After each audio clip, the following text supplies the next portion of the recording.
Three, two, one. Hi everyone, welcome to the Brigade. Hello. My name's Ken. I'm Emily. And today we're covering True Detective Season 2, Episode 3, Maybe Tomorrow. And to start, there's somebody on Reddit doing recaps of every episode in the comment section. So the user's name is Life Will Be Okay. Just wanted to give them some credit. So I thought it'd be good to do this summary first, and then we'll go point by point. So if you're listening and like right up front you're confused about something, maybe this summary will like clear some things up. So the summary starts with Vinci Lieutenant says to have all the evidence at the site of Ray's shooting sent through their department. The camera and hard drive that Ray saw were gone. Ray explains to Annie that he was shot with riot shells like cops use. Paul finds the house at Casper's car was business leased to the Catalyst Group, so like the bungalow was leased through Catalyst, and the utilities were paid by another one of Casper's companies. The landline at the house made a lot of phone calls to the Vinci mayor's residence. Paul and Annie visit Vinci mayor's elaborate mansion in Bel Air to little gain. They look into the safe deposit box Casper had in Bel Air and found recent documents for incorporation of several LLCs along with blue diamonds. State plans to use that information to follow his money. State very interested in Ray. Ask Annie if Ray could have staged himself being shot and insists she tries to turn him, promise her a promotion. The Vinci mayor is angry that the police visited his home. They want to know if Annie asked any questions about the department. The state attorney subpoenaed their timesheets, and they tell Ray to steer Annie towards something concrete before the situation becomes part of the state's probe. Paul meets up with an old friend when they were soldiers. A friend mentions longing for Al-Zawar, which is in Yemen. A friend asks Paul if he wants to go back, because something happened over a course of 3 days. Tells Paul not to pretend anymore. Paul gets angry and leaves. Traffic cams pick up the car spotted at 1 a.m. the night of Casper's murder. It's registered to a film transportation department.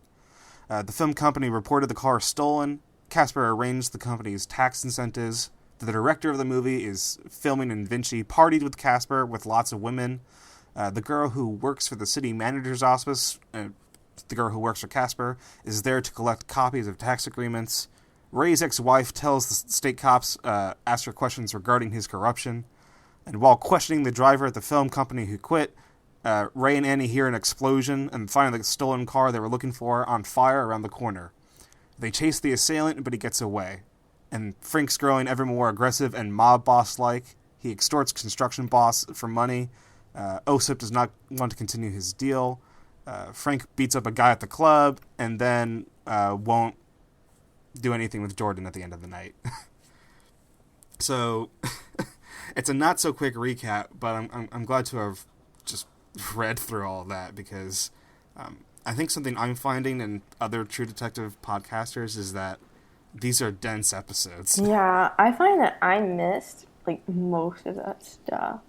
I'm having like a really hard time focusing when I just watch the episodes. I don't know, like I'm not getting it, and it's weird. It's certainly if I weren't watching with my roommates, I think the preferred way that I would watch True Detective is with subtitles on. Because sometimes it could be hard to I should try that next word. episode. But so some things that the recap didn't do, and this is why we need to do like a point by point breakdown of the episode.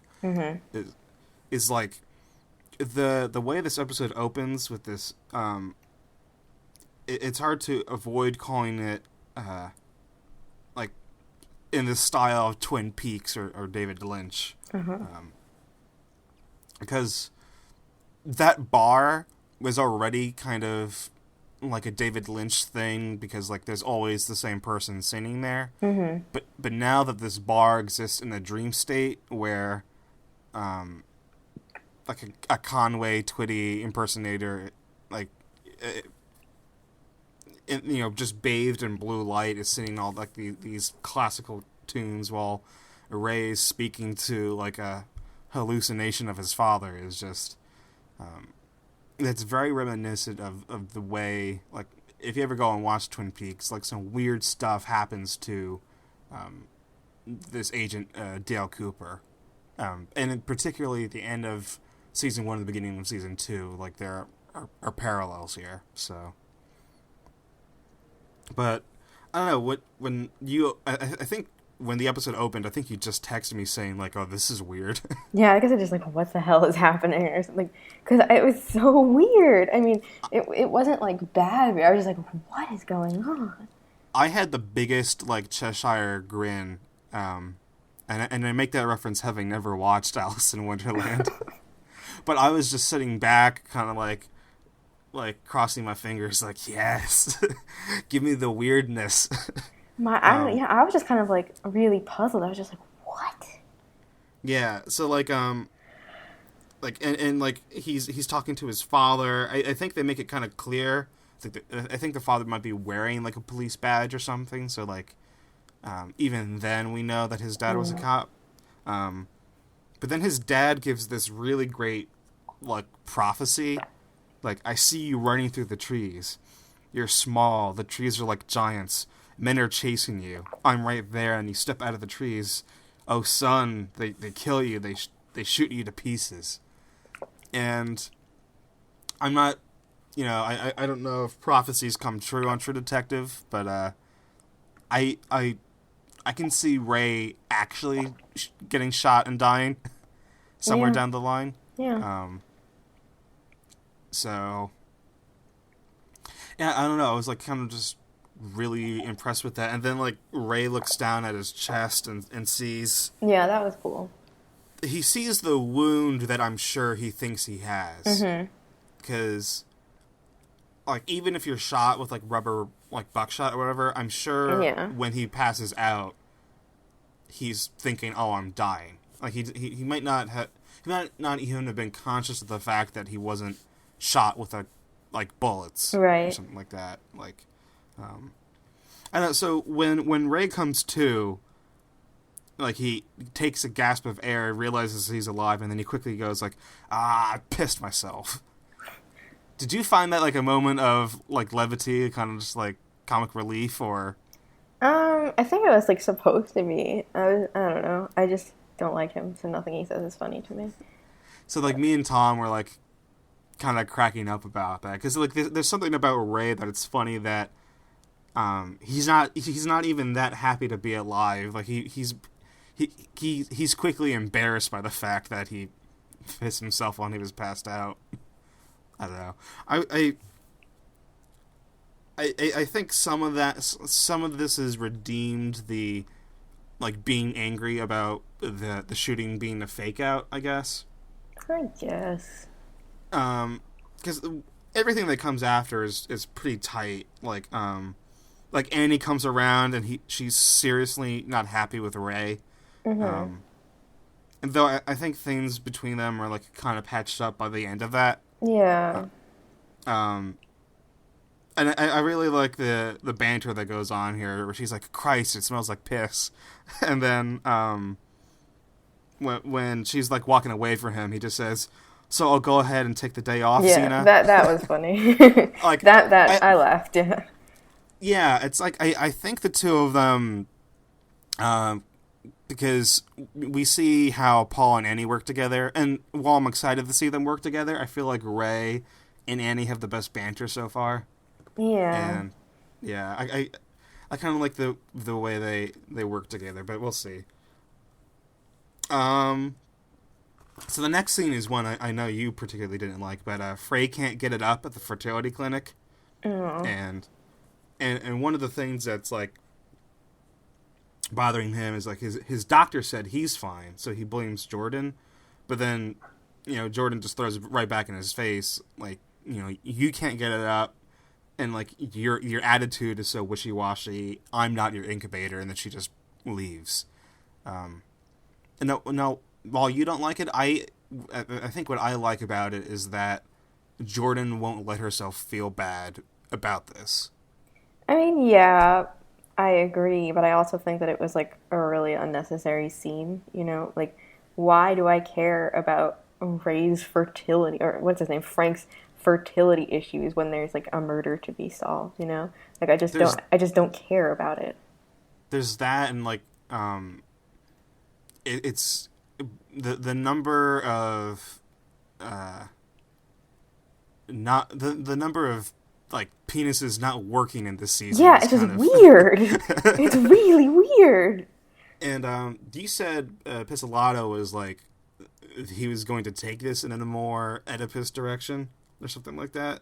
I mean, I don't think that I said that, but I think other people have said it. Okay. I don't know what, because I mean, Oedipus doesn't have a problem getting it up. He's got 4 children with his mother, so, you know, that's not an issue for Oedipus. So what happens next is that Annie and Paul get their first ride together. Annie tells Paul that she wants him on the Working Girls. She asks about the celebrity, and I really like how that goes down. Where he's just like, if you ask me if I do that, I'm getting out of this car. Yeah.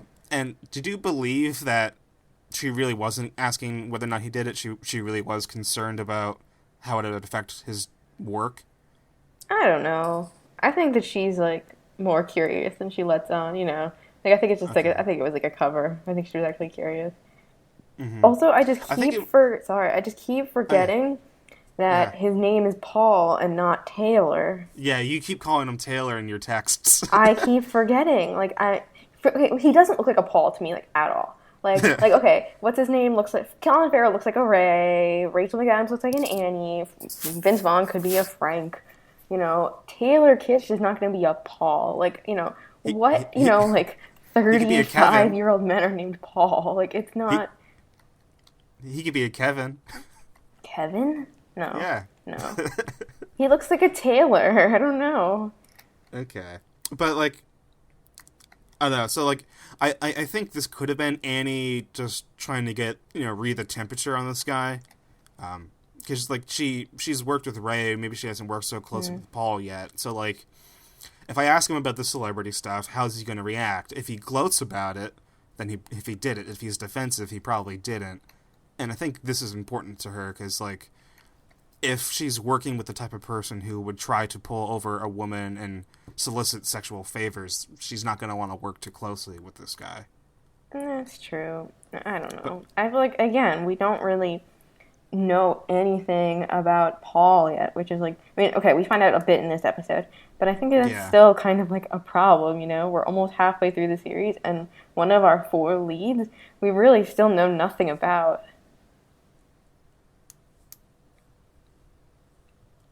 You know, it makes me wonder if a cast of 4 leads is just too much.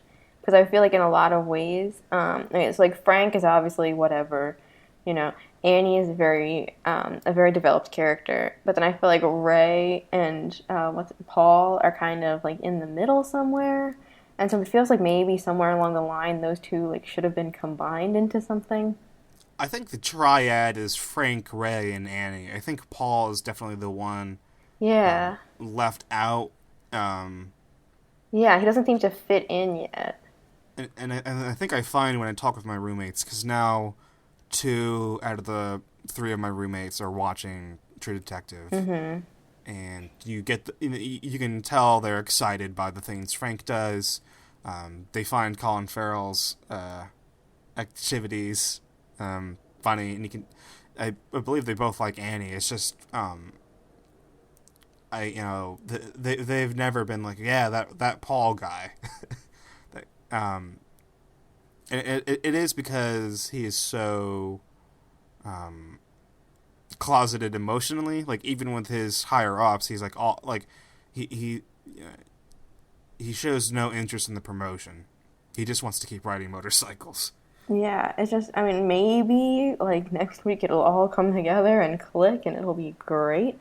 Actually, not next week, tomorrow. Yeah. But, I don't know. He just still seems, like, so peripheral, and I don't know. Like, I want to care about him. I want to know more about him than I know. Because I know too much about Frank. I don't care about Frank at all. I would rather learn about Paul at this point. Yeah, I think... trying to cobble together some thoughts about Paul, but I just kind of want to learn more, and maybe it will be tomorrow's episode because if you remember, like season 1, episode 4 was kind of like the peak, right? Close to it. No, 5 was. Okay. 4 was ended with the tracking shot, and 5 was when they kill Reggie Ledoux. Okay, yeah. So, it was back to in the ride together, because there's still some things I wanted to get to. Like, I was listening to another podcast, and it's something that I was thinking about when I was taking my notes for this episode. Is like, what the hell is the deal with e-cigs? Because,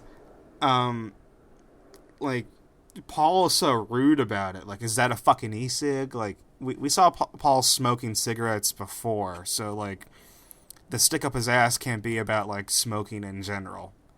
I don't know. Maybe... The hang-ups of this season are penises and e-cigarettes. Like, I don't fucking get it. What is going on in this show?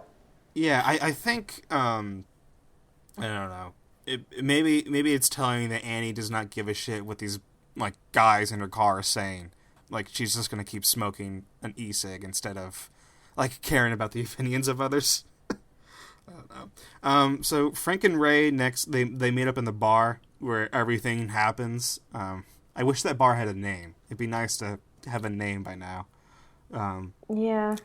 And, like, you know, Ray starts by, like, he starts in the direction, like, you know, you walked me into a trap.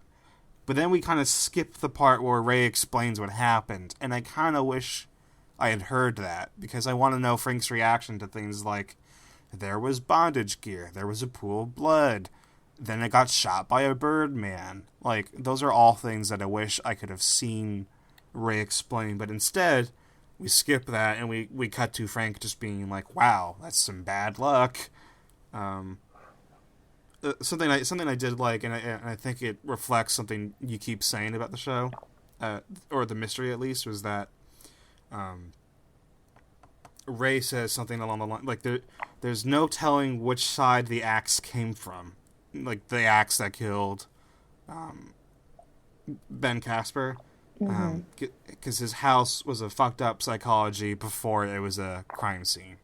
So it's just, there's something to that. And it's true, because there's so many aspects to Ben Casper's life that it's hard to tell, like, you know, who killed him, because there's now, in addition to, because before we were dealing with prostitutes, gangs, and corporations, and if you consider the film industry a fourth group of people who might have wanted to kill him, also undocumented workers could have been a group that had something against Casper. So there's like, there really are so many angles to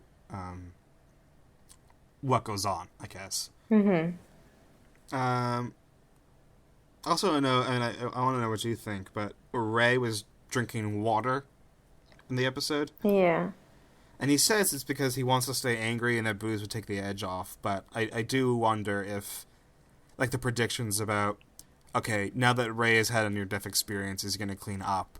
And maybe he cleans up to no effect if he ends up getting shot to death at the end of the season. But, yeah, I was also thinking, like, I mean, even just from, like, a practical perspective, like, I don't know, did his liver get, like, damaged in that, by those, I mean, I don't know where he got shot exactly on his stomach, but, like, maybe his liver got bruised or something and wanted to give it a little bit of a break. I don't know. Yeah, it's something that when I'm trying to predict what the arc of Ray would be, I think if he cleaned up his act, let go of Chad, and then did, like, one last, like, if he completely cleaned up and, like, stopped being a pawn for corruption, and closed one good case, I guess I could be okay with that, but I don't know. I'm interested to hear what you think about this, because I think you texted me saying, like, such and such is a bad actor, but Annie and Paul visit Mayor Tasani's mansion. Oh, I think I called him ethnically ambiguous something or other. Oh, okay. Wait, so you said ethnically? Yeah, it was ethnically ambiguous. I don't remember what the second one was. Yeah. So like, yeah. Okay. So this house is all sorts of funny. So like, I guess Annie and Paul. Okay, they go there. We meet Veronica. She has a Eastern Russian accent. And she's kind of hilarious mess to me. Like she does something in the mansion where like she bursts out the back door to yell at her stepson, and when she comes back inside, the doors blow like they swing open because of the wind, and she's like, "Oh my god, who the fuck left the windows?" And she's the one who left the doors open, but she can't even recall that. So there's something about her that's a complete mess that I appreciate. Yeah, and so Veronica's only been married to the mayor for a year, and the stepson, I don't know if I caught this guy's name, but he speaks with, and this was in the script, like he speaks with, in quotes, urban accent, and then he switches to formal accent. Something I didn't notice, but like some guys on like another podcast I listened to said that the girl in the room that closes the door on Annie. Yeah, apparently that's the mayor's daughter, which like I didn't get. Yeah, well, I think Veronica says something like, "I'm Betty's stepmother," something like that. So if that girl's name is Betty, I think the guys on this podcast, and I didn't fact check it. They said she was. In Breaking Bad, Jesse has a second girlfriend in like seasons. Andrea. 3, 4. Yeah, she's like super important. Is it Andrea? Yeah. Really? Something like that. They said it was like a recognizable, like high profile actress. Huh. So if it was Andrea, then, yeah, I think we might see more. And even if she wasn't like a high profile actress, it's more than just like a creepy detail of the mayor's house. There's like, because I get the idea that she's really not into the craziness in this house. And it's I like to think that because not a lot happens, and I don't really appreciate a lot that goes on in the mayor's house. But I like to think we're supposed to start piecing together like the mayor's way dirtier than we think, because if Ben Casper was making phone calls like 1 and 2 a.m. from his place to the mayor, like he could be involved with the mayor's son, who appears to be dirty. I don't know. We know he's into drugs and shit. And also, I mean, we don't know, like maybe the ethnicity of the mayor's just now deceased first wife. That could be why Andrea is cast, and why it's hard to tell where the son's coming from. I wasn't really impressed by the son, but I kind of like his cheekiness, I guess. That like when Annie calls him on the fake accent, he gives it up. But yeah, I don't know. I didn't really get a lot from the mayor, except that, I don't know, Paul is again uncomfortable with a flirty topless girl who's thrown into a pool. But also, it's such a filthy mansion. Yeah, it's weird. Yeah. Velcoro sees a doctor. Of course, he's super unhealthy. That's not really a surprise, but we do get that line, and maybe it's a little bit ham-fisted, but I think it might be important just for the progression of the character, for this doctor to be like, do you want to live? Or like, what do you want to live? Yeah. So, yeah, I don't know. Your diagnosis, is that a ham-fisted line? Is this like beating this over the head with, hey, Ray is going to get a clean conscience, or something like that? I don't know that he will. I think that the line was like, I kind of rolled my eyes. I don't know that any character's getting like a, redemption arc. I don't see that really happening for any of the characters. I think something that we're going to get to soon. I do have a prediction for what the arcs are going to be, and it's going to be like, it's going to be, I don't know if all three of these detectives are going to deal with it, but it's like, it's going to be a conflict between like following orders and doing what you feel is right. Because at some point, I'm sure that Ray is not satisfied with the idea of getting a pimp arrested for murdering Casper, when he's starting to see like how messed up Casper's reign is, the fact that he got attacked. Like, he doesn't want to just arrest a pimp. He might want to get who shot him. Like, he might become more that's kind of what happens in season 1 when, when Cole finds out that Reggie Ledoux wasn't, the end of that. He was just part of that ring, and he becomes, obsessed with finding who really was, behind the Dorling killing. Yeah, and, so yeah. I kind of like this arc of like Annie's superiors, like it's we can skip ahead because the only scene in between like Velcoro getting a diagnosis and where I start to pick up on what the main conflict is going to be with these characters. The only scene in between that is this shit scene where Frank shakes down a construction guy. And I wrote down, like, this is the one spot where I feel like I'm kind of showing my critical side, where I'm like, how many times do we have to see Frank like hustle people for money? Yeah. I think that he's like at his best as an actor when he's doing those scenes, because that's like, that kind of channels into like his rage side, which I think that he can kind of do, as opposed to like quiet brooding, which like he really can't. However, I completely agree. We're just like, can he have something else to do other than like, yell at somebody, or like tell weird philosophical stories, or like, argue with his wife? Like, can we either get beyond this, or can he just like go away?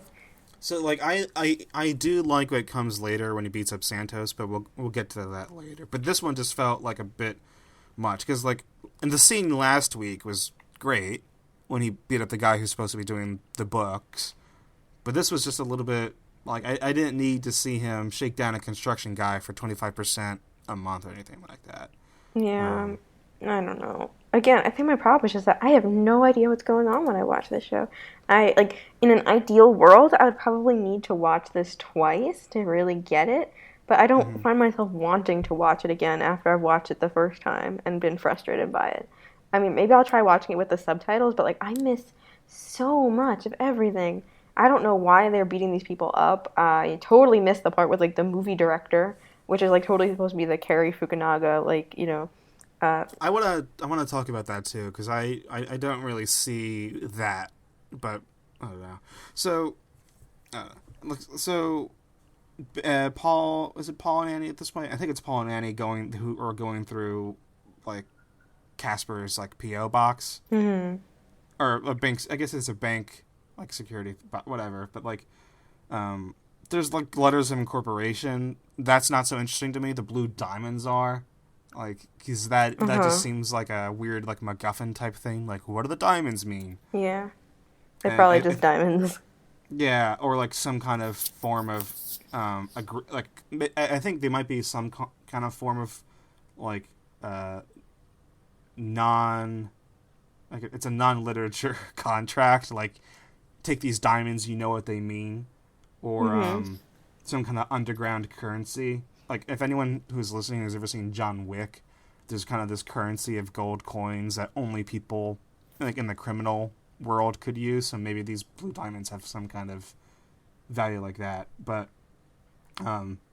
there's just a few. So, like, we flip back and forth between Annie being talked to by her superiors, who it's her boss and then the state attorney. And when the state attorney asked if Ray could have staged his own shooting, I'm like, is she reading the forums? Because that was totally like a total shot in the dark theory that somebody threw out. Was like, hey, like, Ray only, if he only got shot with buckshot, maybe he's the one who staged it. And I'm like, how could you watch that and think that Ray was intentionally walking into getting shot? Like, if he was intentionally getting shot, why did he spin around or anything like that, I don't know. That was a frustrating theory to read. But, so, I think I could see it in Annie's face when the state attorney is trying to, like, because, the state attorney is trying to push Annie into getting Ray, like, at any cost. Because if they catch Ray, then they're just going to try to get him to tell them everything about, like, the Vinci department. Because what they really wanted is to take down Vinci. But, I don't think Annie has any interest in just taking down Ray for a promotion or anything like that. Because I think she's starting to see, like, this is... She might be sympathetic for this guy who's just like a complete burnout, but he might be able to, like, seriously help her on the case. But and I don't think when I don't know, so, like, Annie's superiors want her to manipulate Ray. Ray's superiors want him to manipulate Annie, and I don't think either of them are going to go through with it. And that's kind of where I'm predicting the source of conflict. Yeah, I guess. Did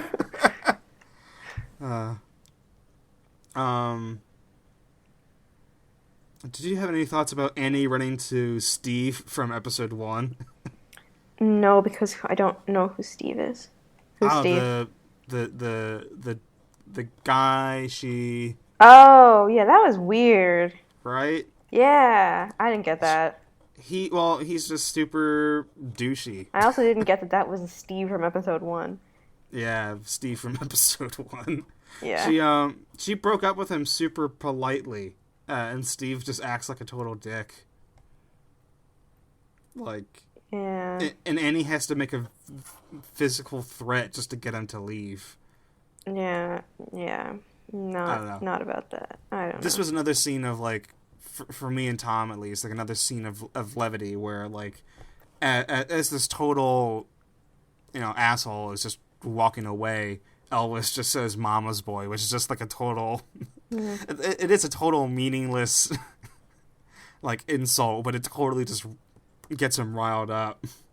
There was something about that made me like Elvis, and people were talking about why he did that, and it's like he just had Annie's back. Like, I don't think Elvis has any interest in like people were like, he's trying to, like, show off. I'm like, he's not. He's just having his partner's back. Yeah. But I don't know, the good guy Elvis.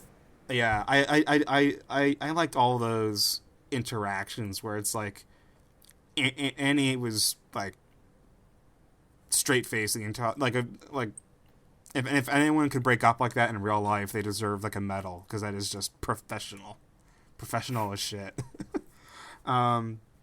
Ray visits his dad. I think largely just because of the dream he had. Yeah. And there was something. It's confusing because this is California, but. So Ray picked up weed for his dad, and at first I thought, oh, this is just another one of Ray's dirty cop tricks. And I remembered that this is California, and that weed could probably be acquired completely legally. So, but in any case, I thought, I'm like, okay, well, that's a kind favor for your dad. And it's funny, like, I hope some of this comes to fruition, because, like, otherwise... picking at all these details and having none of them matter is going to be frustrating. But, like, Ray asked his dad, because his dad used to run in the LAPD with the guys who are now Ray's chief and lieutenant. Right. And he says, and so their names are Holloway and Burris, and I think he gets to the point, like, where both of these guys left the LAPD after, like, in the 1980s, like, with like the riots, and then in the 90s with the he says OJ was, like, one of their main problems, and he said, like, after that we couldn't do the job anymore. And I wonder if, like, I wonder if OJ getting away with it is somehow, that's a plot point that ticks them off, like, oh, we can't do real police work. We can't even get this guy convicted. Or if after the riots in the 80s, like, if they weren't happy with the new, like, regulations placed on the LAPD and they wanted to go, like, it's weird because you could read this two ways. Either they left the LAPD because they wanted to do real work, or they left the LAPD because there were too many, like, restrictions and they wanted to be like dirty cops or something like that. Yeah, I want something to come out of Ray's father, and I don't know. We're coming really close to, like, knowing a little bit about everyone's parents. Which is just a little funny to me. Yeah. There was another scene that kind of, it's funny because I feel like Frank is responsible for some of the strongest and weakest material in this episode. Because the scene where Frank is in his casino and he's upset that Osip is pulling out, like, for good, I was just like, Frank, how are you still surprised about this? It was pretty evident from episode 1 that the Russians weren't going to do business with you anymore. Like, they were suspicious that Casper wasn't there on the right night. And now that he's dead, how could you have any doubts about the fact that they're not interested? And I think another weakness is this next line where Frank asks his henchman Nail if Osip could have killed Casper, and he says, "Oh, well, Osip, well, he looks half anaconda, half great white," which is, I think, coincidentally, the new sci-fi summer flick. Yeah, I was honestly, I thought that there already was one, but I don't think that there are. I was thinking of, like, Mega Python versus Gatoroid, I think. Gatoroid. Or Mega Shark versus Crocosaurus.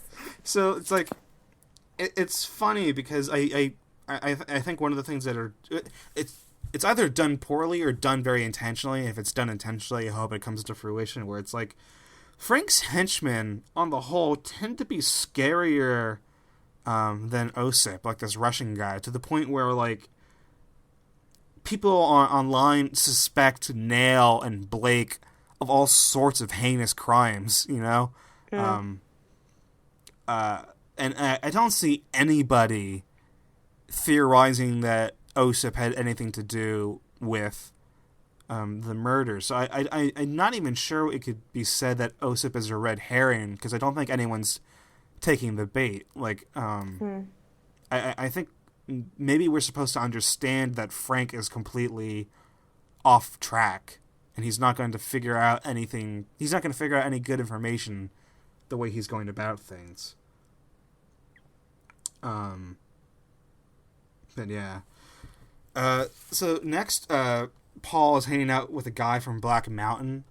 I mean, I assume, because I don't think he was ever in the army. I think he was always part of this, like, private military thing. Yeah. And so his friend asks, if he went to the meetings. And the thing is, there's so many support groups. It's impossible to imagine, like, okay, which kind of support group do they need? Is it a support group for veterans? Is it a support group for, I mean, like, who knows? It could be substance abuse. It could be, any number of things. But he says, if you want to get over something, sitting around and remembering it isn't the right way to get over it. And his friend says, some of the things that they say are true. Like, we shouldn't deny the past. We should let it be a part of you. So, I don't know. This could be, like, darkest timeline stuff, but we know that Paul is, like, super. Paul is clearly, or maybe not clearly, because it is just a theory. But I think the strongest Paul theory is that he's just he's like he's closeted gay, but also homophobic, because he's in denial or something like that, right? Yeah, I think that's what we're probably supposed to be getting from this. Yeah, so, I mean, it could be a veteran support line, but, okay, Darkest Timeline, what if he enrolled in some kind of, like, Pray the Gay Away thing or something like that? Like, what if he came out of the war and thought, like, he did something wrong? Like, he was just immediately, like, shameful or something. Like, I don't know, it's a total shot in the dark, but, like, his friend immediately goes, he starts hinting at, like, hey, like, you shouldn't deny what happened. You know, I don't know if it's come back with me, but he just wants to talk about it. I don't know, I have a lot of sympathy for Paul's friend because, like, it's clear that he misses, I don't know if he misses the war or even just, like, the people of, Yemen. And I'm guessing they probably spent 3 days, like, in the same tent or camped out in some kind of, like, hellish nightmare where they were the only two, like, they could, like, be together. But, like, I don't know. So he brings it up and tries to, like, make a connection with Paul, but instead Paul just, he gets ready to fight this guy, I think, or draw a weapon. Like, I'm not sure what's going on there, but I think what ends up being the most interesting thing is that Teague Dixon was photographing the whole thing. So, like, you've forgotten who Teague is in the past. Do you remember now? Or No. he is Ray's partner. Like, the chubby cop. Who's kind of beardy and sleepy looking. No. They investigated Casper's house in episode 1. No. No? No. Oh my God. Well, I don't remember him at all. I'm sorry. this guy from Vinci was the guy, like, taking His pictures name is of Teague? Teague. Teague. How do you spell it? I'm going to Google him. Teague. True Detective. I would type in Teague Dixon, so Teague.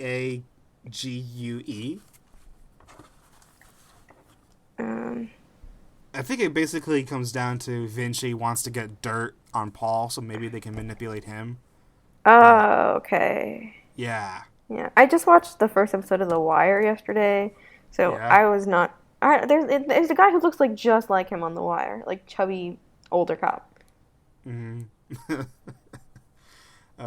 You're watching a better show than True Detective right now, and it's completely unfair comparison. They're like completely different levels of, I don't know, perfection and Yeah. and takes, and what they're trying to do is completely different. Mm-hmm. But yeah. All right, so now we can finally get to the film studio thing, because I had no idea. So what man's name is Fukunaga, or the director for True Detective season 1. Sorry, it cut out. I couldn't hear what you asked.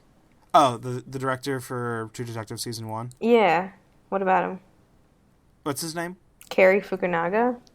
So was this okay? So, like, I heard another podcast, and you said that, like, you had read something about it, like, that this is supposed to be a dig at him, like, Mm-hmm. but I don't know if I get that. I mean, I guess it's probably suspicious, but, like, nothing's really made of it, I guess. I don't know. Yeah, I mean, I'm pretty sure, like, it is supposed to be Like, a it's just dig, a yeah. yeah. But in any case, like, so the Cadillac that drove, dead Casper around, then dropping him off, was leased by Catalyst and then registered to a film studio. Annie and Ray checked it out. We found out that Casper did the tax incentives in exchange for a co-producer credit on this fake Mad Max movie that's being filmed, which is, like, I thought that was... It took a little bit of foresight for them to do that, because Mad Max is still fresh on people's minds. Like, it's a really huge recommendation from me, and I love that they're just kind of filming a vague collapse of civilization revenge flick, and something also for the continuity of the show.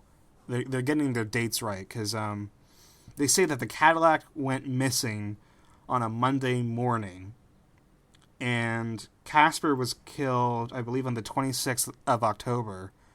The 26th of October in real life is a Monday. So I think the car was probably stolen the same day that Casper was murdered and driven around and dropped off. So I think all this happened in a very short amount of time. Like, the car wasn't stolen, then stored somewhere. I think the car was stolen and then, like, immediately used for these types of activities. So okay, yeah. There's also, like, a very prominent set photographer who knows Ben Casper, and he thinks of him as, like, somebody who was just brushing shoulders with the industry, like, and partying with the directors and with large amounts of women at the parties. And the director denies there being, like, prostitutes, and he emphasizes that the parties were about the potential investors. There's something about this, though, that, like, something about what we know about Casper, like, he's, like, this sheepish, like, he doesn't like to, like, he just likes to watch. Yeah. I had a hard time imagining him being at parties, but also, I mean, I'm not sure what's going on. I don't know either. That much is obvious. Then the secretary who works for Casper shows up to collect stuff, and the real true detectives, who are the people on the forums doing all this research, they said that if you look closely, you can see the set photographer in the background bumping into and maybe saying something to the secretary. And I think someone said, like, if the culprits of this season turn out to be the set photographer and, like, this shy, like, little secretary, then I don't know, I'll eat my hat or something. Like, hat eaten. Yeah, like, I mean, nothing's out of the question. So yeah, I mean, the killer from last season turned out to be the landscaper from, like, we know that Nick likes to do this type of shit, right? Like, yeah, just the rando guy you talk to, the set photographer. Turns out he's like a killer. I don't know. I mean, it's true, but I mean, the groundskeeper being the killer was set up from the first episode, though, in the season 1, where they bring up the green-eared spaghetti monster and they just, like, immediately toss it out. You know, that's in the very first episode. So that was, like, actually, you know, set up and kept coming back up and kept being pushed to the side. Yeah. Whereas, I don't know, I feel like if it's these two clowns, like, come on. Although, I mean, it would be totally keeping with the tone of this show.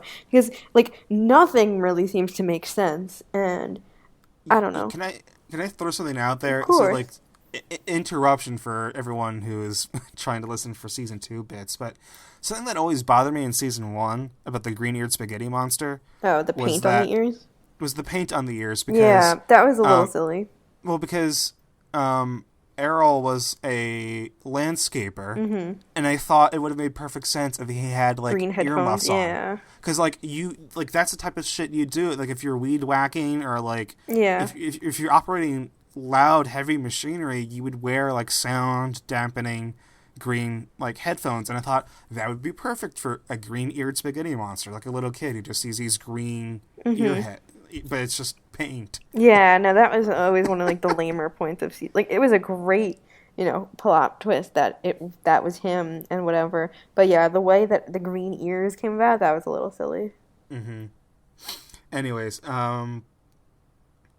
yeah, so what happens next is that Blake shows up with, like, really no good excuse as to where he was. Who's Blake again? He's, like, the redhead dude in the first episode who says, like, he brings Frank the newspaper. Oh, okay, yeah. Got it. The one that, like, Reddit thinks is, what's his name, Chad's father. Right, and then, like, in episode 2, he's completely missing, and Frank says, you know, where the fuck is Blake?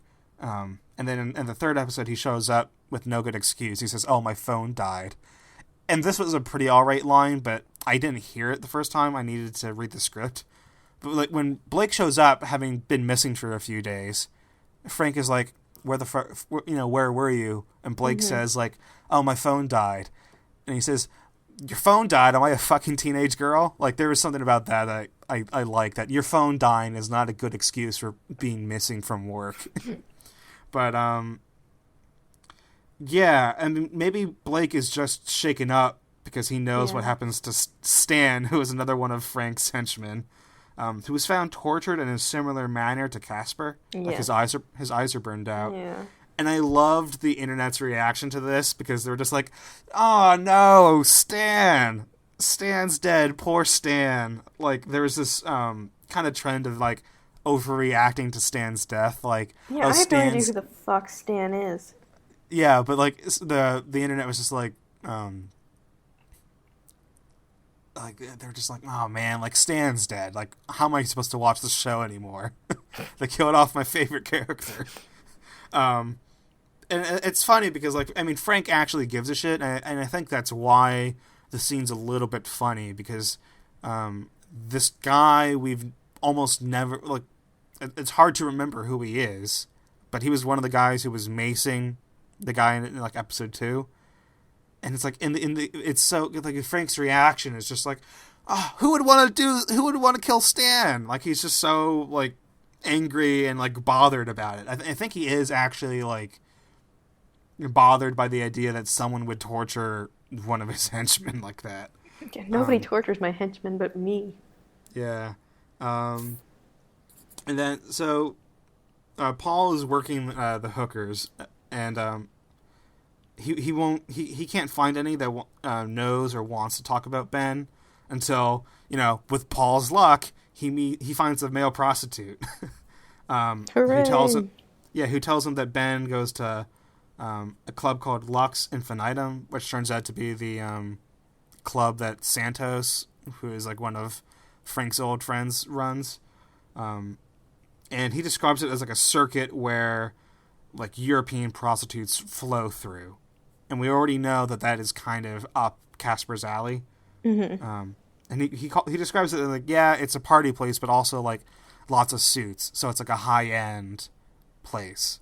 I really liked how this was shot. I haven't rewatched the scene, but I remember like, I think Paul was kind of bathed in blue light, or like a mixture of blue and red lights, and there was something about this that I really liked. And also like, I don't know, we see, you know, Paul makes a motion to like, oh, okay, I'm gonna go check out the club, and this prostitute's like, okay, you're not gonna get in with your angsty cop drama. So like Paul has really no choice but to let himself be escorted by the prostitute. And something about that's kind of funny to me, just because Paul is so, I don't know, nauseous about all this stuff. And like when he's being led through the club, he physically bumps into Frank, who and I really like reading into this scene because like, so Paul bumps shoulders with Frank. Frank looks pretty like angry that this guy just bumped into him, and like Paul's not intimidated because Paul doesn't know who Frank is. And I think this lack of respect and authority in like what used to be his old club, I like to think that this is part of what makes Frank absolutely lose it and like just beat the shit out of Santos like in the next scene. Because here he is in his own club. He just bumps into this tiny dude. Like, and I was really surprised how much taller Vince Vaughn was than Taylor. Yeah, no, Vince Vaughn's like a pretty big guy, I think. But I totally think that Paul would take Frank in a fight. Yeah, probably. There's no way that ex-mercenary loses to, you know, common criminal or anything like that. But yeah. So Paul is talking to the prostitutes. He has a considerably hard time making eye contact with the male prostitutes. Mm-hmm. And you know, we get more scenes in this episode of Paul like looking over his shoulder, and then there's that man in the angel costume giving head in like the bushes or something. Mm-hmm. So it's like this is something that is like constantly like eluding Paul, and like the prostitutes are telling Paul that like Casper never left the bar, which I think that fits his character. He's the type of guy who shows up to a club, sits at the bar. He doesn't dance. He just goes there and waits for a girl to come to him. Yeah. And Paul finds somebody who once got paid to have sex with a girl while Casper watched, and Paul has this moment of like, you have sex with girls, and he says, yeah, with the right medication, and that's exactly what Paul was doing in episode 1. Yeah. So it's just like all these parts are getting pieced together. Paul hears about Tasha, who Annie and Ray have already heard about, and we find out that she's gone missing. Wait, who's Tasha? She was this prostitute that Annie and Ray find out was like one of Ben's favorites, I guess.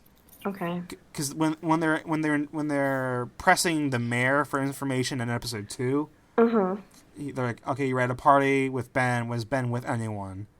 And she's like, yeah, he was with some woman. And the assistant remembers her name was Tasha.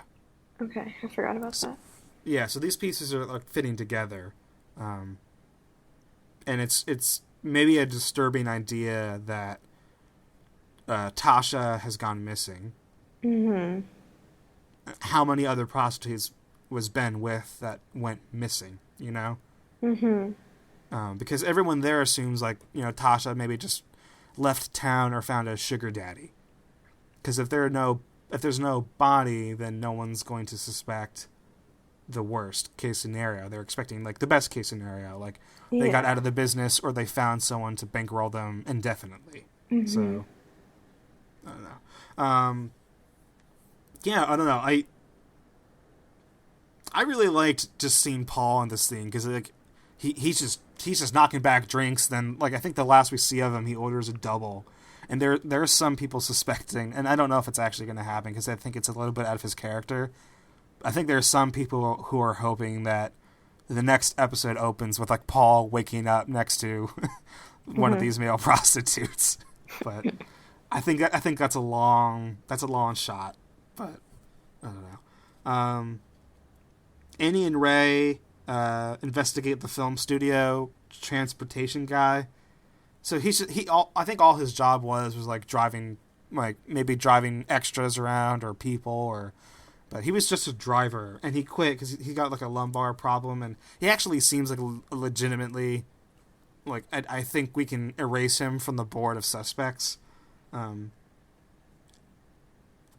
then the Cadillac explodes like just a block away, like just around the corner from this guy's house, and there's a masked culprit there who I don't think is the Raven. There's no real... There's not a whole lot of support for this, except for, like, the Raven already has a mask. Yeah. He's gonna wear a different one to blow up this car. And also, like, the Raven is this person who tortures with, like, hydraulic acid, puts a body down with like he placed Casper's body with his wallet in his lap so people would know who he was, so like trying to send a message, and then like shot Ray with rubber bullets keeping him alive, which might be another message or another clue. I think it's kind of out of the Raven's MO to just blow up a car and then stand there watching the car on fire, only to wait until 2 cops show up, then start running away. I feel like the Raven has been way more careful than that, and that this is another like this. I think this is a legitimate red herring. Like this is somebody who wanted to blow up a car. Yeah. But. Yeah, well, I mean, I guess if you think about like even just the structure of season 1 based on like the mystery unfolding. So episode 3, that's when it ends with like that image of Reggie Ledoux out in on his compound thing, and where like Russ says like every store has a monster at the end of it, and we think that the one that we're supposed to be going for is Reggie Ledoux. It turns out that it's not. I mean, like right now we already know that we have the Raven out there, so this is again a little different because we didn't know that Errol was out there. We thought it was just Reggie Ledoux, but the episode 3 of season 1 did end with kind of the red herring villain. I also I want to get to like a theory that has been discussed a lot by the end of this episode as like a hypothesis for where the season's going to end. Okay. But there's, oh, I guess there's one last point we have to go to, because like there is that foot chase, and it's kind of through like a homeless village. And I remember I read a really great a piece of journalism, I think, where somebody embedded themselves in one of these homeless villages. And it's funny because, like, for the most part, they do work as peaceful organizations of, like, and I don't think the cops break them up, really, because there's so many of them that they would just move somewhere else. But their disturbance creates a fire. Something about that felt... Yeah, and like, I think this is another look, because if we are in Vinci right now, and I'm not sure we are, but it's like, things are bad, you know? Yeah. But, you know, and Annie, so they're on the chase. Annie has the guy in his sights, but she's stopped in the middle of a road, and I do like how, like, what Ray did was like it's not a clean save. It's like Annie's thinking about taking the shot. She's not really cognizant of the fact that there's a truck coming, and she does thank him, but after being like, shit, that was the guy, that was our guy. Like, there's, I feel like Annie feels like the most realistic person. Yeah. She, yeah, she is. So, like, I like that whole interaction. And when Ray, you're right, it's kind of like an awkward turnaround where she's like, thanks, and he's like, if you want to thank me, tell me what they have on me. It's like, yeah, I was kind of like, huh? It's clunky. Yeah. It's clunky as hell. But I think Annie's lying when she says, I don't know, right? Yeah, she has to be lying. Yeah, because she has to have a little bit of an idea about, like, what they know. In any case, the very last scene... Ugh. I guess I completely missed the note where... I mean, I guess I didn't write it down because how could you forget Frank beating up Santos? I did like that. It's, I mean, like, I think that was the moment on the internet that was, you know, had everyone, I don't know, probably clapping or something, because it was just this moment of badassery to be like, you know, I'm going to push my old lieutenants into helping me find information about Casper. This guy refuses, like, rebels, insults Frank. Then they get into, like, a clean fist fight. Frank lets him wear his reins because he knows he's got the advantage, and then, yeah. And so then, obviously, like, so Frank is, like, when he gets home, he's, like, visibly disturbed. Either by his violence or the fact that his life is falling apart, and, like, he thought he was clean, and now he's falling right back into the criminal world. And, I think you compared Frank and Jordan to an unhealthy couple on Game of Thrones. But I feel like I didn't even mean it so much as that they're unhealthy. I just mean that I hate those two characters. I can't say their names. Well, Sam and Gilly. Yeah, Sam and Gilly are like my least favorite. I don't mind Sam. Gilly I hate, and Sam and Gilly together I hate. So, like, with me, I really like Jordan. Like, Jordan feels like a person with a real emotional timeline where she is insulted by the insinuation that their failure to have kids is completely her fault. Yeah. She won't accept the fact that Frank isn't trying his hardest because, you know, like, Frank's failure to operate at the fertility clinic is very much his failure, and he's not taking responsibility for that. Yeah. But I feel like it's like a weird kind of trap that she's in, because it's as a character, because yeah, she's doing all these things that you say she's doing, where she's, you know, she's not taking his shit and whatever, but her whole really, you know, substance as a character kind of revolves around wanting to have his baby and in being the mob wife and not really understanding what goes on. So it's like weird in that yeah, she's fighting back against him, but she's still written within those confines. She doesn't have any sort of real purpose outside of that. So it's very weird.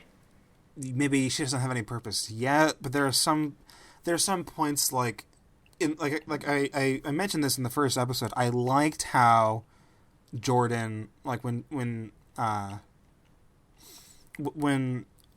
Blake came in with the newspaper and said like, oh yeah, like they're investigating, but this doesn't affect us.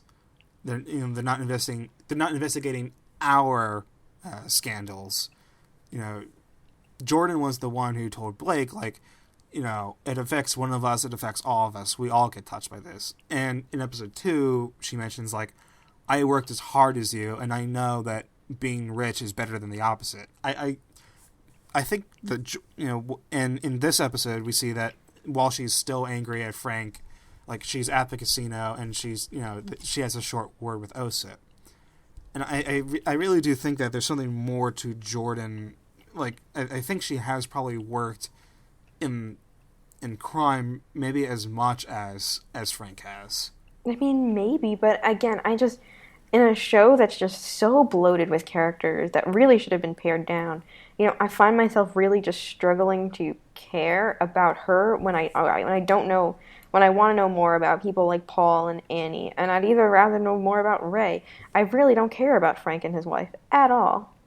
And I don't think that it's such a good choice as a writer and as a show producer to have just so many characters just thrown out there in these first 3 episodes, have so many storylines running together, and to have none of the characters all together really, all ever at once. I just don't think it's working.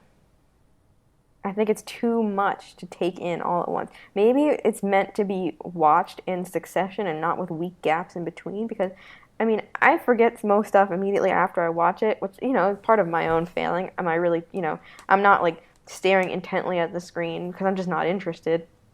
But I don't think that these little things that they're just throwing out there, I don't think people are picking up on them. And if I didn't go on the internet afterwards and try to find out what happened, I wouldn't have picked up that was like the mayor's daughter, for example, or, I just wouldn't be getting those things. And again, it's not all the showrunner's fault. They don't like cater the show specifically to me and to my needs, but I'm also just finding that I'm just not getting it.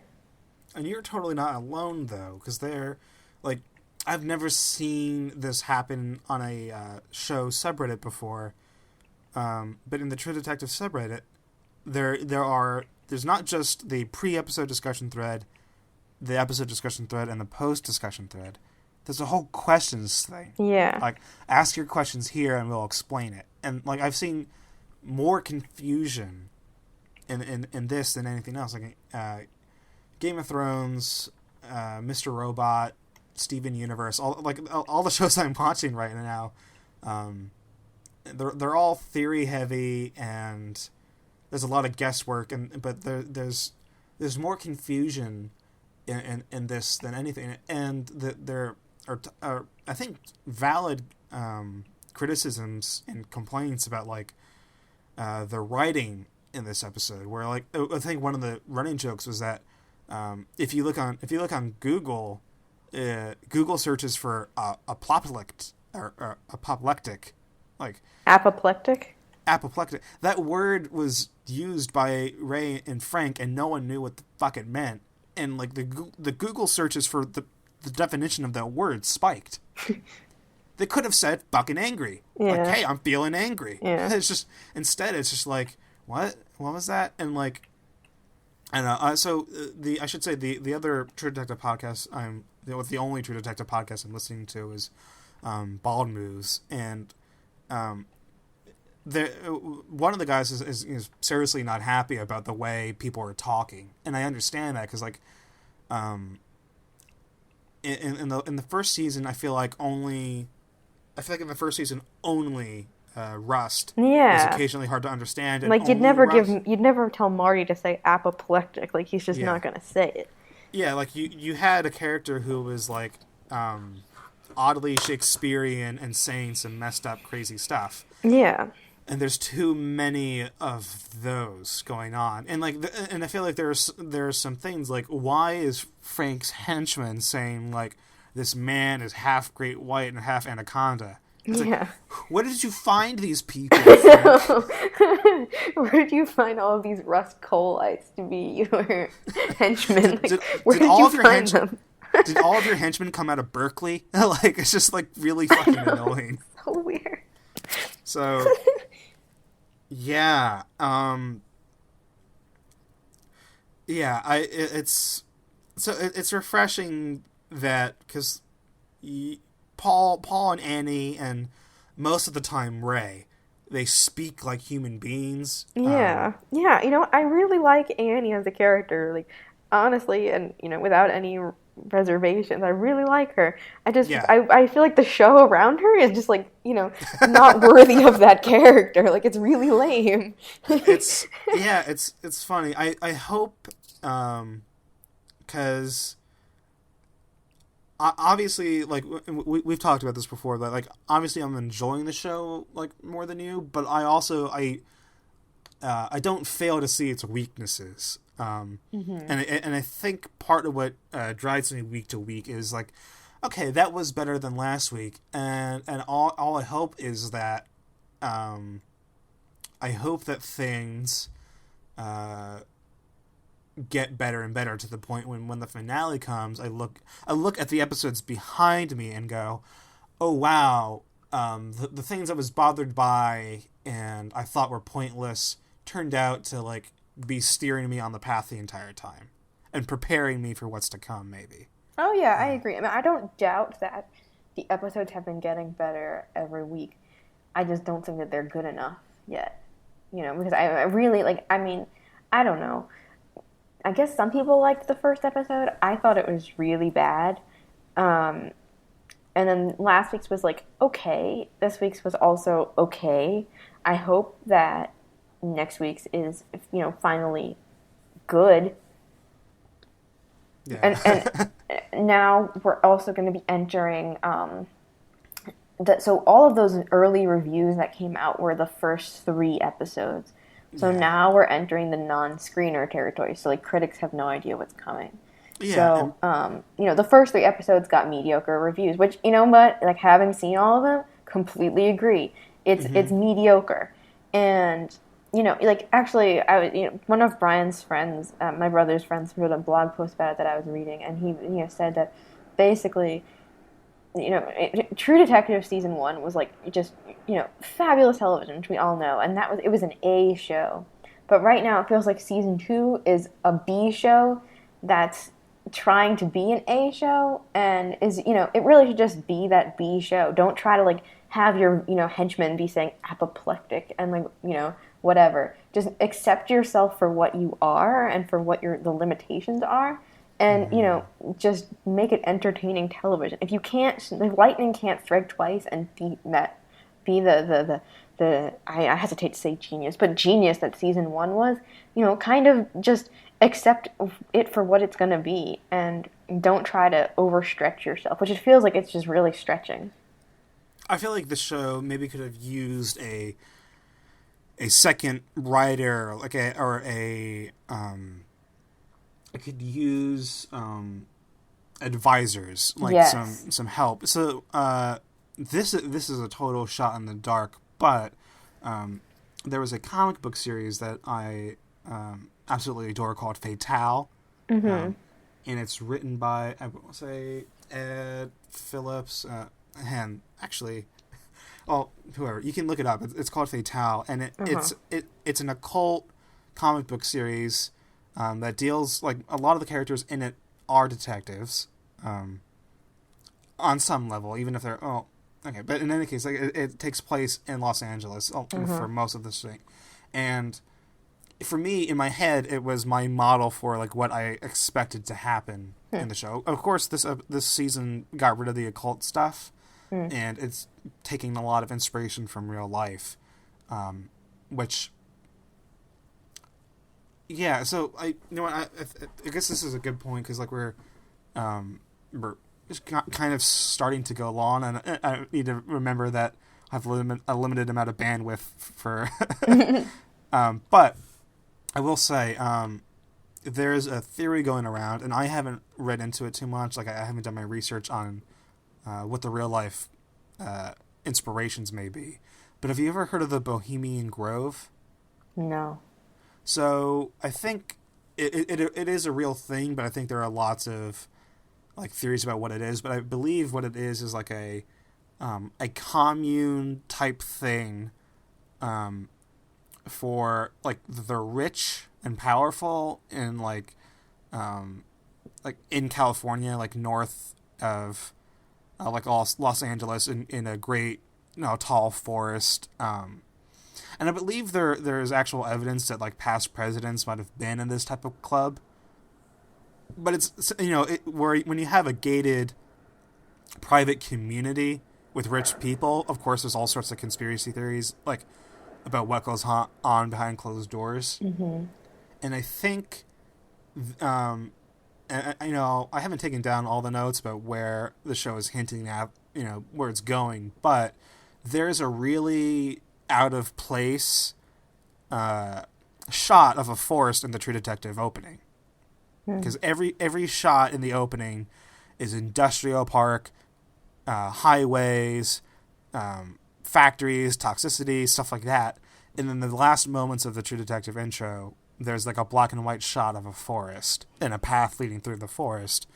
And then like Ray's dad in the dream state, mind you, was talking about like, I dream like of you stepping out of the forest and being shot. Yeah. And I really don't do research into this type of stuff, but I like to think that, I don't know, like I'm hoping the show takes us into some amazing landscapes for its finales, because like something that's coming back next episode or tomorrow is do you remember the very first shot of the season was a field of sticks with like little pink there's like maybe so like yeah, actually I do, right, like and it didn't do anything, like it opened, there were these sticks in the ground, it faded out, and then it was like Ray and Chad. And in the preview for next week, we see that Ray and Annie are visiting one of those fields. Oh. And I think what the actual purpose of those sticks is to mark toxicity. Oh. And we know that the real life Vinci, Vernon, the real life Vernon had a huge problem with toxic dump and toxic waste. So I think that when we return to that field, hopefully we get some kind of bombshell, because I think in the voiceover somebody says something like, "Do you think there might be bodies there?" So it'd be really interesting if it'd be really interesting if there's something here, and there's something to this. There's something to this idea. I think on that I'll probably end it, because I really don't know what else I have to say.